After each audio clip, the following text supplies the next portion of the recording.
Léa Lardenois à Lyon, le réseau Cohabilis a une association qui s'appelle Tim et Colette. Alors qu'est-ce qu'on fait avec Tim et Colette? Alors, donc, Team et Colette, c'est la structure qui va vous accompagner dans le parcours de cohabitation intergénérationnelle solidaire. Donc, elle va à la rencontre à la fois du senior qui a une chambre à disposition, donc pour être sûr que le logement est décent et qu'il peut accueillir un jeune.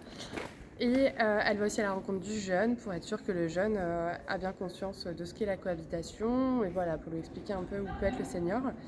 Et donc la structure Tim et Colette va mettre en relation ces deux profils suivant un peu aussi leurs attentes à tous les deux. Et elle va les faire se rencontrer. À l'issue de cette rencontre, ils vont signer un contrat de cohabitation intergénérationnelle s'ils le souhaitent. Et après, tout au long de la cohabitation, Tim et Colette va continuer de les accompagner dans leur cohabitation pour être sûr que tout se passe bien.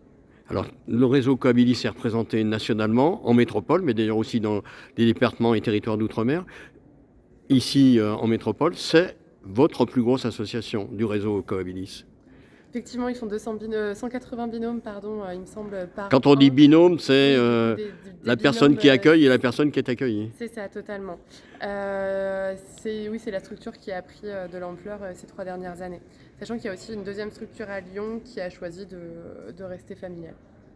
Aujourd'hui, justement, en territoire lyonnais, on en a parlé au plan national, mais en territoire lyonnais, c'est quelque chose qui... on sent de la demande. Ah oui, oui, totalement. Bah, de toute façon, on connaît la crise du logement que connaît Lyon. Et aussi, enfin, c'est comme dans tout milieu urbain, il y a cette demande de la part des seniors d'être à la fois utile pour les jeunes et aussi de mettre à disposition leur logement pour pas qu'ils soient sous-occupés. Au bout de 20 ans, puisque je crois l'association a 20 ans, ils en tirent un bilan positif. Ah oui, oui, totalement. Et puis on continue de militer pour que ça continue et que ça perdure.